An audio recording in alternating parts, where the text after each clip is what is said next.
And our first guest is Natalie Bennett of the Green Party.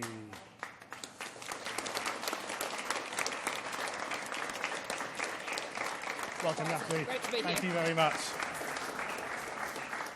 OK, thanks for coming, Natalie. Let's get to our first question, which comes from Sam Duffy. Sam. Hello. How do you think abolishing the monarchy, which brings so much to the UK in terms of tourism, which is also a historic part of British history and identity, will benefit the nation? Well, thanks very much for that question. And I want to sort of clarify something that was being reported widely around on the papers. I was talking about people were asked if we didn't have the monarchy anymore, where would the Queen live? And I wanted to make what was a very serious and important point with that, which is that I don't think anyone in Britain at all should fear being homeless. But in terms of Green Party policy on the Constitution, the fact is we've got just over there in Westminster an institution of Parliament that hasn't been reformed in nearly 100 years.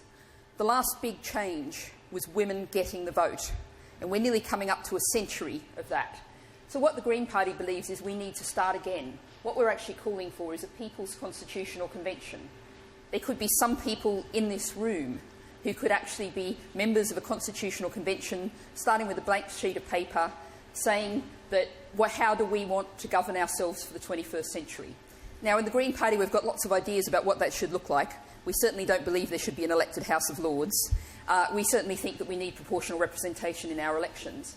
And we don't think that the hereditary principle should have any place in our government. But what we're saying is, rather than us saying what should happen, we're saying that the people should decide. Sam, does that answer your question?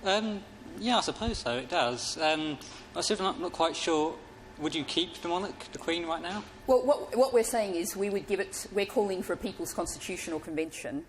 Start from scratch, say, we think we need a new constitutional settlement for Britain. All the issues we've seen around Scottish devolution, there's been lots of change, but Westminster hasn't moved, our whole main structures haven't moved. Let's start again, ask the people and say, what should it look like? So we have views, but we're saying the people should decide. OK, well, let's move on to the next question. It's Adam Ward. Adam? Hi. So in the first past the post-electoral system, there are many marginal seats where your party is unlikely to win. And I'd be interested to know, in those seats, which party do you advise your supporters to vote for? I would say vote Green. We're going to be standing in as many seats. Yes, you're probably not very surprised by that. I can understand that. But the thing is, we've been in Britain trained by the first past the post-electoral system to actually vote very often for the personal party we dislike the second most, to stop the people we really hate getting in. And that's actually given us the kind of politics that we have now. What we've done is we've seen, particularly the two largest parties, focus all of their policies on the swing voters in the swing seats. They've ignored their core vote, they've ignored the whole issue of what's best for the country, but thought, what do we say to get those swing voters?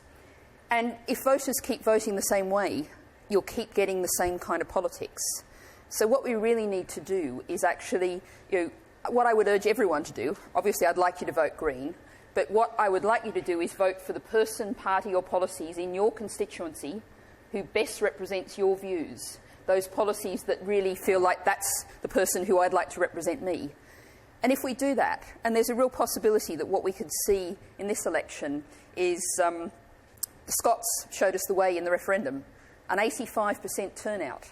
Young people voting in almost the same proportion as the over 60s, when usually we see 60-65% turnout and young people in much lower proportions. If people did that, people went out and voted, vote for what they believe in, whatever that is, we could actually have a peaceful political revolution. So it's actually in all of your hands as voters to deliver that. Is that question answered? Are you thinking of tactical voting? Well, I'm doing a blog following 50 marginal constituencies across the country, and I hope we're not ignoring anyone. But I was just interested because we meet a lot of candidates, particularly like Green ones, in seats where they may be unlikely to win. And I'd just be interested to know, I was interested to hear your thoughts on what they should vote for. Okay. Well, I think, and the take-home message that I want to get in now, because it's so important, is for everybody, but particularly young people, to make sure that they're registered to vote. The system has changed, particularly people at universities who used to be registered automatically aren't being registered anymore. You just need to Google register to vote. You'll find it there. there's a bit of a barrier in that if you register online, you need your national insurance number. But you can get that from the student loan company if you're at university. But please do register to vote and have your say. And one of the things I say is, I'd like you to vote Green. I'd like you to vote for someone you believe in.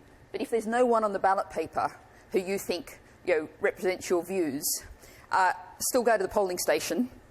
And if you want to, write a rude word on the ballot paper. Ooh. Because if you don't vote, if you just don't turn up, you don't register, you're counted with the I'm happy enough with how things are group. And I don't think most people actually are. Well, I'm tempted to ask which rude word that is, but let's move on to the next. We'll allow for choice. I'm not allowed to ask any questions. Anyway, let's move on to a question from social media, which has come in. So this has come from, I'm not going to, Discorus Bowls. How can you consider making membership of AQ, Al-Qaeda and IS, so-called Islamic State, legal? Well, thank you for this Twitter user for giving me the chance to clarify this. Obviously, IS and Al-Qaeda are hideous terrorist organisations that advocate and support violence. If you are involved in them, support them in any way, then you are participating in inciting violence. That's a crime, entirely rightly, and should be pursued to the full extent of the law. OK, anyone want to follow up on that from the floor? No? OK, well, we'll move on to Molly Malone. Molly. With respect to the fact that we're all growing up in a competitive job market, to what extent do you think that unpaid internships are justifiable? I think unpaid internships are absolutely unjustifiable, and the Green Party calls for them to be banned. What we've actually seen is a situation where what used to be first jobs, the job you'd expect to go into and get paid a reasonable salary for after you left university or after you left school or college, that's now become an unpaid internship.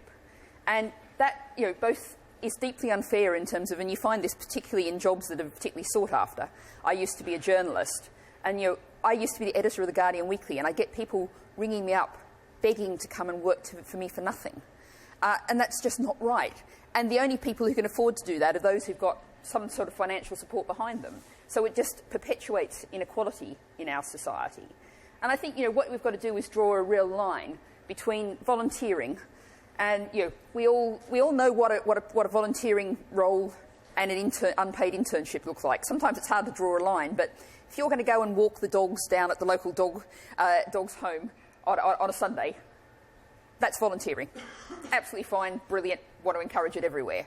But if you're going and working for 6 months for a multinational company, have to go in at certain hours, expect to do nothing, expect to not be paid anything, but you're doing a heap of work, that is unfair and unreasonable and simply shouldn't happen.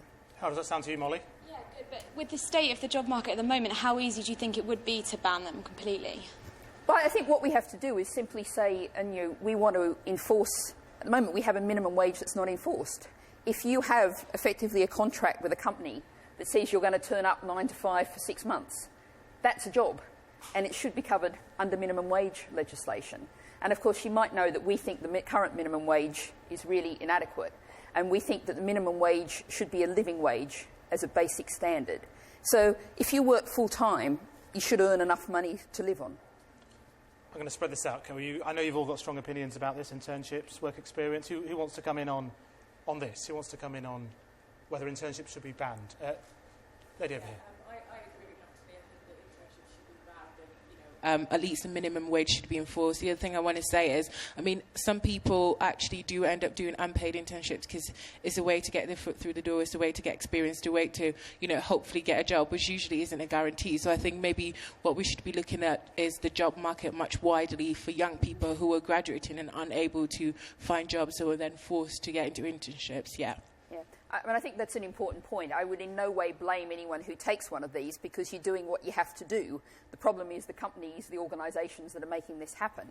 And I was talking about the minimum wage being a living wage, but we also need to go much broader than that. I talk about jobs that you can build a life on, and that means not 0 hours contracts, not being forced to work part-time when you want to work full-time, and it means some sense of security and some sense that you might be able to progress. Because one of the other problems that we haven't generally as a society talked about much is the fact that the minimum wage has all too often become pretty well where most of the wages are at. you get whole organisations where lots of people are on the supervisor is on 50p an hour more than everyone else who's on the minimum wage. And people can't build a life, can't build a career on that. So just the reason why we're having this type of debate, an issue that's not in the political sphere generally, but very keenly felt by young people. So fourth question now. Joy and Lauren, I think, Joy, you're going to ask the fourth question.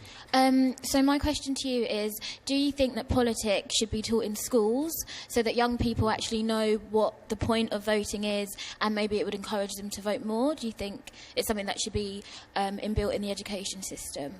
I think very much so, and I was actually down at Bournemouth University a couple of years ago now, and one of the undergraduates had done a study, and quite a lot of people speaking to her said they didn't vote because they really didn't know what would happen when you went into the polling booth. You didn't know what it would look like. There hadn't been much rehearsal, much sense of knowing what you were going into. And I think we need education about politics in schools, but what we also need is actually democracy in schools. We actually need school councils, school organisations that have some kind of real say. I'm not just talking about what colour the jumper is or something like that, but that have a real say. And if you start from a very early age at school, start voting, then you can move on from there. But I think, it also raises a much broader point about the whole education system. And at the moment, really, what we've got is a system that very much is treating all of people younger than you, like they're in a sausage machine, rammed through exam after exam after exam in a very narrow range of subjects. Things like cultural subjects aren't being valued as they should be. And also we're not getting what I call education for life. Things like education about personal finance, about first aid, about sex and relationship education, about the whole sort of things that can actually make sure you can go out into the world ready to face whatever the world's going to throw at you. Lauren, I think you've got a follow-up to that, haven't you? As for going to a polling station and voting, and for the ballot paper, for blind and partially sighted people, it's quite difficult because we have to trust someone to go and write the cross on our paper. What do you think that we could do to make it more accessible for people like myself or Joy to actually go and be independent about our vote and not have to trust someone else to do it for us? I don't know about the exact technical arrangements, but what we need is a principle that says everyone's able to exercise their vote themselves. Yeah. And it was a council election down in Lewisham a couple of years ago. It was in a demountable cabin, and there were steps up to it, and there was no disabled access, access for wheelchairs. And that's just absolutely unacceptable. And we have to be saying that democracy is for everyone, accessible to everybody. Thank you. I think we're going to go to Hope with the fifth question. What measures would you put in place to help solve the housing crisis our generation are facing, with more and more young people moving back home, even when there is the introduction of the housing schemes? Mm-hmm. OK, well, this, I think, is the one issue that people come to me most often about. And I know people involved with the Green Party who say, I've got a job, but I can still only get a share room in London. And what we have to do, the sort of underlying principle, is we have to get away from the idea of housing as a financial asset and get back to them being homes. So one of the keys to that is build much more council housing, genuinely affordable housing, not what's so-called affordable housing in London, which is 80% of market rents. But what we want to do also is put a cap on private rents. Give tenants security of tenure, which also means they can't be thrown out in revenge evictions if they ask the landlord to fix the boiler and the landlord says, "I'll go away, I'll find someone who doesn't care if you don't have a working boiler." And we also want to make sure that we protect the council housing that we have now. So that means ending right to buy. Is that convincing you, Hope?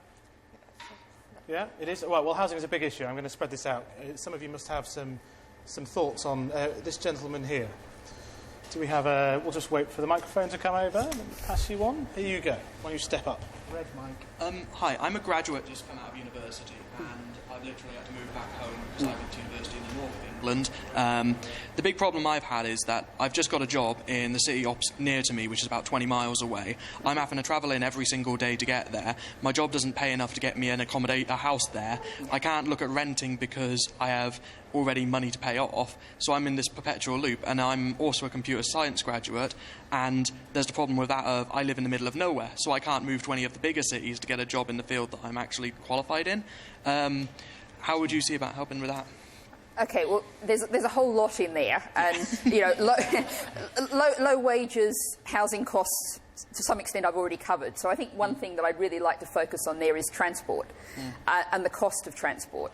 And we have some of the most expensive train fares in Western Europe. We have a system where the railways are run for shareholders, not for passengers. So one of the things the Green Party, what we want to do is bring the railways back into public hands. And Caroline Lucas, the Green MP, has a bill before Parliament to do just that now. And what we've also announced is funding that would see a train and bus fares cut by 10% in the next Parliament. What we're going to do is take the money that the government is planning to spend on building new roads. And we actually know that new roads, a lot of these were schemes that were abandoned decades ago, and they just simply generate new traffic or move traffic jams around. So instead of building those new roads, we put the money into public transport. And one of the big things that I find going up and down the country, people talk to me about again and again, is local buses. And we've seen local bus services just absolutely slashed, and the funding for those disappear. And I quite often go into towns and cities, and people say to me during the day, they meet me and they say, "Oh, I'd love to come to your public meeting in the evening, but the last bus is 5:30 to my village." And It was actually physically impossible for me to get down here in one day from where I live. I had to take a train down the day beforehand in order to do that, so that's an issue that's quite close to me as well. Yeah, and I think 2/3 of job seekers don't have access to a car. And some of them just can't even physically get to job interviews. Do people feel that, not having cars? Transport an issue? See, transport doesn't rate as a very high issue nationally, but just for you. Anything more on housing? House building? Yes? Yeah. Michael. Sorry, hang on. Microphone's coming your way. Thank you. There's about 1 million derelict houses in the UK, and there's been programmes recently to fix up the houses with unemployed people. What would the Green Party do to use these houses in a more efficient way than just to leave them derelict? Mm-hmm. That's something that we'll actually be making an announcement on soon in terms of the details of how we want to do that. But I think one of the things that's really worth focusing on is where a lot of those homes are. And a lot of them are in the north and some parts of the Midlands. And the situation is that because of our imbalanced regional development, money, resources, people have all been focused on London. And so consequently what we've seen is, those good houses. I've walked down streets on the Wirral with perfectly good houses boarded up. And so we need to one of the things we need to do is rebalance regional development so people can actually live and have jobs like if you had a job near your home or even were able to work from home. We need the infrastructure for that. And one of the things that we're opposed to is the proposed HS2, the proposed high-speed rail way, because we think that will actually focus money and resources and people even more on London, and not what we need to do is invest in infrastructure and transport across the regions, across the north, the sort of bus services I was talking about, all kinds of different investment. Do chip in if you disagree with any of that. Now's your chance. Or forever hold your silence. Yes, go on. Just on High Speed 2, do you not think that actually getting rid of High Speed 2, you're actually neglecting the regions that are distant away from London, that won't grow because you don't have a fast connection there? Well, I think the thing is what we need to do is develop strong regional economies, a situation where money goes round and round in local economies, where instead of, if you're a business person and you need a new service, you don't whiz down to London and talk to someone in one of the offices somewhere around here, but maybe it's easier, you can perhaps cross the Pennines and go to someone in a city or town actually much closer, get the service there, and then that gives you the job closer to home potentially, creates more balanced economy. But doesn't that work vice versa for people going from London out to a different place to get a service there and then coming back? Do you not think that works like that as well? Well, I think one of the things is I saw some figures from HS2 saying 72% of the journeys would be people coming into London. That's their own figures. And I think what we've got is a very powerful pull effect from London, and we really need to work to balance that up. And that means, if you can get investment, east-west rail lines, local buses, local trains, and also make sure we get a more balanced economy, get away from the focus on finance and services. We really need to get back to making more things, to growing more of our own food, to having an economy that creates all kind of different sorts of jobs, built around particularly small businesses, cooperatives, rather than necessarily big business multinationals. Thank you, Ms Bennett. Let's change the subject. Joshua, I think you've got a question. Hi. Hi. I come from an area in London with a large Jewish population, and as I'm sure you'll be aware, there's been a rise in anti-Semitism lately. So what I wanted to ask is, bearing in mind people like Maureen Lipman recently saying she'd consider leaving Europe due to the rise in anti-Semitism, and sort of the news of an exodus of Jews from Europe after the Paris attacks, for example, what would you do as leader to ensure that Jews feel safe and welcomed in the UK? I think what we have, particularly after the Paris attacks and that horror, a real sense of fear in many different communities. And I think what we need to do is lots of work to bring communities together, to help them to understand each other, to speak together, communities across intergenerational work, all of those kind of things. We actually have to make sure that people feel included, not pushed out, and people feel safe, and that's a balance to be struck. But we need to do both of those things, and what we need to do is really understanding. Do you want to come back on I appreciate the sentiment of that, and I agree with the idea of that, but sort of what would you actually do to make sure that happens? Because it's quite sort of it's the politest way possible. It's quite a vague answer.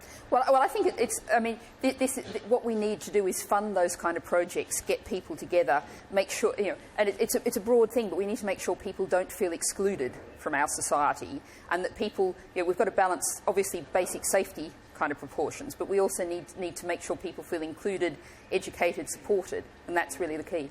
Does anyone else want to come in on issues of race, tolerance? Hi. Just to bear with us a second. Okay. Hello. Hi. So I've been in Wales for the past week working with an organisation called Women Making a Difference, and a lot of women that I spoke to mentioned that the United Kingdom flag doesn't represent any part of Wales, but it does Ireland, it does a bit of Scotland. Would you look at, also, if you become leader, would you also look at, making sure that the whole of the UK feel part of UK? Because as you say, I think it is very focused on not just London, but just... I think, what you're raising is an issue much broader than the flag. And I was actually up in Carlisle when there was lots of talks about the English Parliament and English votes for English laws. And people in Carlisle were saying to me, but Glasgow's closer to us than Westminster is. And Westminster feels very different, very far away, very distant, and doesn't really understand us. So I think what we need to do, and the sort of underlying principle of green political philosophy, is localism, is decisions being made locally. And that starts at a level even below Wales, at the local community level, even at the local parish level. And at the moment we've got a system where power is concentrated at the centre at Westminster, and it allows sometimes some power to trickle down. And also, of course, the money is concentrated there, and the money sometimes does or doesn't, and we've seen it increasingly cut off, trickle down. We think, I talked before about the People's Constitutional Convention.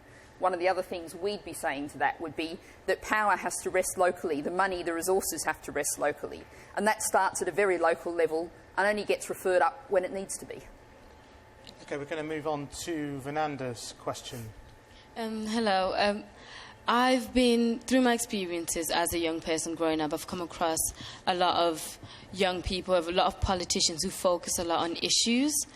And my main point is that young people, we want to feel inspired. We want to feel like our leader not only has a vision that lasts 4 years, but a vision that lasts long term. Someone that's able to move us and someone that's able to shake us. For example, me personally, I've been inspired by youth workers and young people that go to youth councils such as Wolverhampton Youth Council twice a week, no pay, and actually go to represent their fellow citizens. And as a result of that, I wanted to know what moves you, what inspires you as a person today.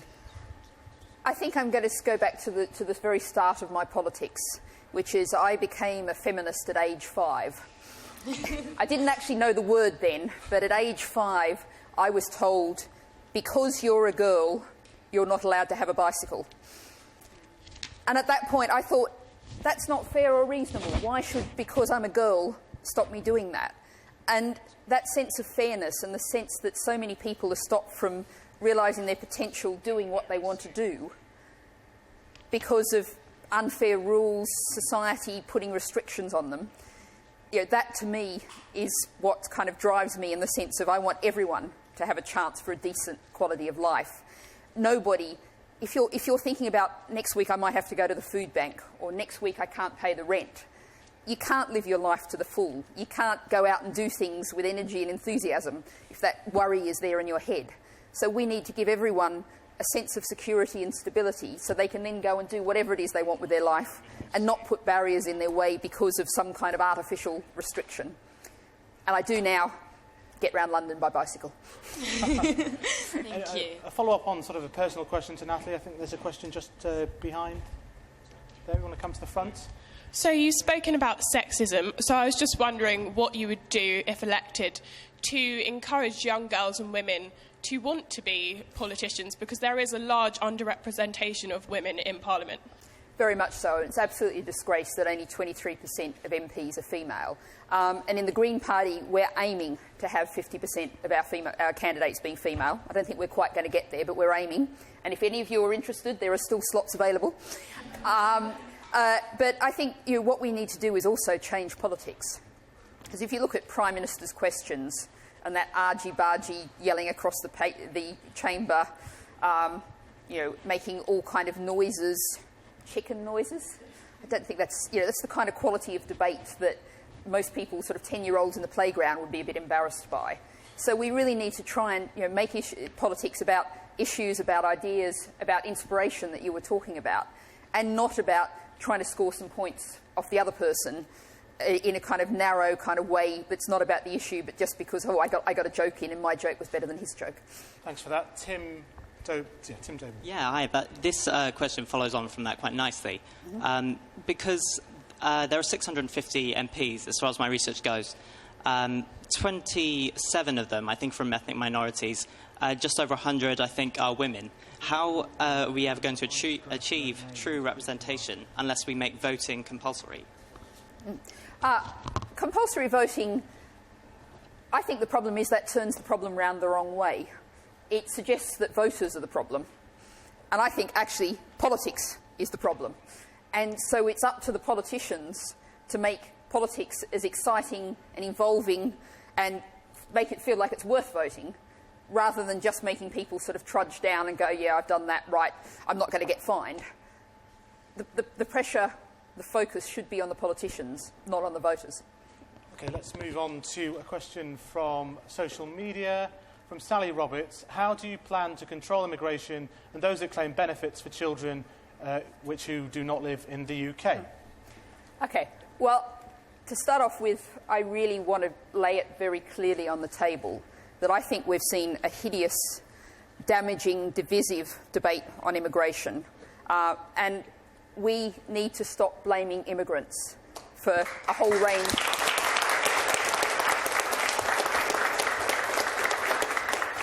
And the thing is, we're standing now in Holborn and St Pancras, the seat that I'm standing in. And when I knock on doors around here, a lot of people say to me, oh, I'm concerned about immigration. And I say, what do you really mean by that? And what they usually say is one of three things. I'm concerned about low wages, I'm concerned about housing, all the issues we've been talking about, and I'm concerned about crowded schools and hospitals. And the thing is, all of those things are actually caused not by immigrants, but by failures of government policy. We have a low-wage economy because we have a minimum wage that's too low and inadequately enforced. We have housing problems for all the reasons I've talked about. We have crowded schools and hospitals, partly because of a failure to invest in terms of the NHS, because we've got the disastrous privatisation, it's expensive, and reorganisations that have taken up huge amounts of resources. And then we've got schools, which I'll really say just Michael Gove. Well, I think that's all we've got time for with Natalie Bennett right now. We've heard a lot. We've heard about rude words on ballots. We've heard about banning internships. We've heard about 5-year-old feminism. or feminism for a 5-year-old, I think, probably. But thank you for addressing the questions from this audience. Later, we'll be joined by the other political leaders, including the Labour Party and the Lib Dems. If you still have questions for Ms Bennett, she'll be answering those in a live Facebook Q&A as soon as she comes off set. We have full analysis coming up, and you can join the debate on social media. Just use the hashtag #AskTheLeaders. That's all for now. Thank you.